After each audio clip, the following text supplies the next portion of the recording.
بسم اللہ الرحمن الرحیم۔ السلام علیکم۔ آج ہم بات کریں گے حضرت عبد الرحمن بن عوف کے بارے میں۔ عبد الرحمن بن عوف 31 ہجری سے 43 ہجری تک کا دور ہے ان کا۔ محمد صلی اللہ علیہ وآلہ وسلم کے صحابی تھے۔ ان کا لقب تاجر الرحمان تھا۔ آپ عشرہ مبشرہ میں بھی شامل ہیں۔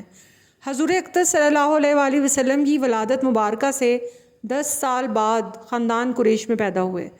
ابتدائی تعلیم و تربیت اس طرح ہوئی جس طرح سرداران قریش کے بچوں کی ہوا کرتی تھی۔ آپ رضی اللہ تعالیٰ عنہ کے اسلام لانے کا سبب یہ ہوا کہ یمن کے ایک بوڑھے عیسائی راہب نے آپ کو نبی صلی اللہ علیہ وآلہ وسلم کے ظہور کی خبر دی۔ یہ بتایا کہ وہ مکہ میں پیدا ہوں گے اور مدینہ کی طرف ہجرت کریں گے۔ جب آپ یمن سے لوٹ کر مکہ آئے تو حضرت ابو بکر صدیق رضی اللہ تعالیٰ عنہ نے آپ کو اسلام کی ترغیب دی۔ چنانچہ ایک دن انہوں نے بارگاہ رسالت میں حاضر ہو کر اسلام قبول کر لیا، جبکہ آپ سے پہلے چند ہی آدمی آغوش اسلام میں آئے تھے۔ چونکہ مسلمان ہوتے تھے، آپ کے گھر والوں نے آپ پر ظلم و ستم کا پہاڑ توڑنا شروع کر دیا، اس لیے ہجرت کر کے حبشہ چلے گئے۔ پھر حبشہ سے مکہ واپس آئے اور اپنا سارا مال و اسباب چھوڑ کر بالکل خالی ہاتھ ہجرت کر کے مدینہ چلے گئے۔ مدینہ منورہ پہنچ کر آپ نے بازار کا رخ کیا اور چند ہی دنوں میں آپ کی تجارت میں اس قدر خیر و برکت ہوئی کہ آپ کا شمار دولت مندوں میں ہونے لگا، اور آپ نے قبیلہ انصار کی خاتون سے شادی بھی کر لی۔ تمام اسلامی لڑائیوں میں آپ نے جان و مال کے ساتھ شرکت کی۔ جنگ احد میں یہ ایسی جان بازی اور سرفروشی کے ساتھ کفار سے لڑے کہ ان کے بدن پر 21 زخم لگے تھے اور ان کے پاؤں میں بھی ایک گہرا زخم لگ گیا تھا، جس کی وجہ سے یہ لنگڑا کر چلتے تھے۔ آپ کی سخاوت کا یہ عالم تھا کہ ایک مرتبہ آپ کا تجارتی قافلہ جو 700 اونٹوں پر مشتمل تھا، آپ نے اپنا یہ پورا قافلہ مع اونٹوں اور ان پر لدے ہوئے سامانوں کے خدا کی راہ میں خیرات کر دیا۔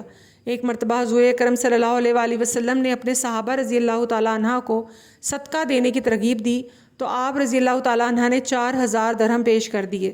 دوسری مرتبہ 40,000 درہم اور تیسری مرتبہ 500 گھوڑے 500 اونٹ پیش کر دیے۔ بوقت وفات 1000 گھوڑے اور 50,000 دیناروں کا صدقہ کیا، اور جنگ بدر میں شریک ہونے والے صحابہ کے لیے 400 دینار کی وصیت فرمائی۔ اور ام المومنین حضرت بی بی عائشہ صدیقہ رضی اللہ تعالی عنہا اور دوسری ازواج مطہرات کے لیے ایک باغ کی وصیت کی جو 40,000 درہم کی مالیت کا تھا۔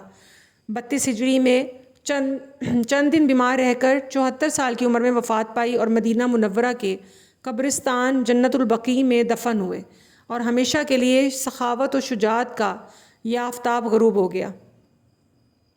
عام روایت کے مطابق حضرت عبد الرحمن رضی اللہ تعالیٰ عنہ واقع فیل کے 10ویں سال پیدا ہوئے تھے، اس لحاظ سے جس وقت رسول اللہ صلی اللہ علیہ وآلہ وسلم نے دعوت توحید کی صدا بلند کی اس وقت ان کا سن 30 سال سے متجاوز ہو چکا تھا۔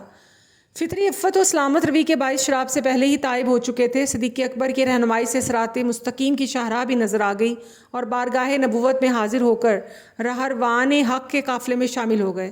اس وقت تک صرف چند روشن ضمیر بزرگوں کو اس کی توفیق ہوئی تھی، اور قافلہ سالار یعنی حضور صلی اللہ علیہ وآلہ وسلم ارقم بن ابی ارقم رضی اللہ تعالی عنہ کے مکان میں پناہ گزین نہیں ہوئے تھے۔ فتح مکہ۔ مکہ کی فوج کشی میں بھی شریک تھے۔ اس کے زیر نگین ہونے کے بعد رسول اللہ صلی اللہ علیہ وآلہ وسلم نے حضرت خالد بن ولید رضی اللہ تعالیٰ عنہ کو قبیلہ بنو جزیمہ کے پاس جو اطراف مکہ میں مسکن گزین تھا دعوت اسلام کے لیے بھیجا۔ انہوں نے غلطی سے قتل و خون ریزی کا بازار گرم کر دیا۔ سرور کائنات کو اطلاع ہوئی تو نہایت متاسف ہوئے اور ہاتھ اٹھا کر بارگاہ رب العالمین میں 3 دفعہ اپنی برات ظاہر کی۔ خدایا، خالد رضی اللہ تعالیٰ عنہ نے جو کچھ کیا میں اس سے بری ہوں۔ عبد الرحمن بن عوف رضی اللہ تعالیٰ عنہ کے خاندان اور قبیلہ بنو جزیمہ کے گو قدیم زمانہ سے عداوت چلی آئی تھی، یہاں تک کہ ان کے والد عوف کو اس قبیلہ کے ایک آدمی نے قتل کیا تھا۔ تاہم اخوت اسلامی نے اس درینہ عداوت کو بھی محو کر دیا۔ چنانچہ اس خون ریزی سے بیزار ہو کر حضرت خالد بن ولید رضی اللہ تعالیٰ عنہ نے کہا افسوس تم نے اسلام میں جاہلیت کا بدلہ لیا۔ انہوں نے جواب دیا میں نے تمہارے باپ کے قاتل کو مارا۔ حضرت عبد الرحمن بن عوف رضی اللہ تعالیٰ عنہ نے کہا بے شک تم نے میرے باپ کے قاتل کو مارا، لیکن در حقیقت یہ فاقہ بن مغیرہ کا انتقام تھا جو تمہارا چچا تھا۔ حضرت عبد الرحمن بن عوف رضی اللہ تعالیٰ عنہ کے والد عوف اور حضرت خالد رضی اللہ تعالیٰ عنہ کے چچا فاقہ بن مغیرہ تجارت کے خیال سے یمن جا رہے تھے۔ بنو جزیمہ نے راہ میں ایک ساتھ دونوں کو قتل کیا تھا۔ اس کے بعد دونوں میں نہایت گرم گفتگو ہوئی۔ حضور کو اطلاع ہوئی تو حضرت خالد بن ولید رضی اللہ تعالیٰ عنہ سے ارشاد ہوا، بس خالد، میرے اصحاب کو چھوڑ دے، اگر تو راہ خدا میں کوہ احد کے برابر بھی سونا صرف کرے گا تب بھی ان کے برابر نہ ہوگا۔ فتح مکہ کے بعد حجۃ الوداع تک جس قدر مہمات اور جنگیں پیش آئیں، حضرت عبد الرحمن رضی اللہ تعالیٰ عنہ سب میں شریک رہے۔ آخری سفر حج سے واپس آنے کے بعد 10 ہجری میں سرور کائنات صلی اللہ علیہ وآلہ وسلم نے وفات پائی اور ثقیفہ بنی سعدہ میں خلافت کا قصہ پیش آیا۔ حضرت عبد الرحمن بن عوف رضی اللہ تعالیٰ عنہ اسی گتھی کے سلجھانے میں شریک تھا اور صدیق اکبر رضی اللہ تعالیٰ کے ہاتھ پر بیعت کرنے میں ان کا تیسرا نمبر تھا۔ عہد عثمانی رضی اللہ تعالیٰ عنہ میں حضرت عبد الرحمن بن عوف رضی اللہ تعالیٰ عنہ نے نہایت خاموش زندگی بسر کی اور جہاں تک معلوم ہے مہمات ملکی میں انہوں نے کوئی دلچسپی نہیں لی، یہاں تک کہ روح اطہر نے 75 برس تک اس سرائے فانی کی سیر کر کے 31 ہجری میں دائی حق کو لبیک کہا، انا للہ و انا الیہ راجعون۔ حضرت علی رضی اللہ تعالیٰ عنہ نے جنازہ پر کھڑے ہو کر کہا، یعنی ابن عوف، جا تو نے دنیا کا صاف پانی پایا اور گدلا چھوڑ دیا۔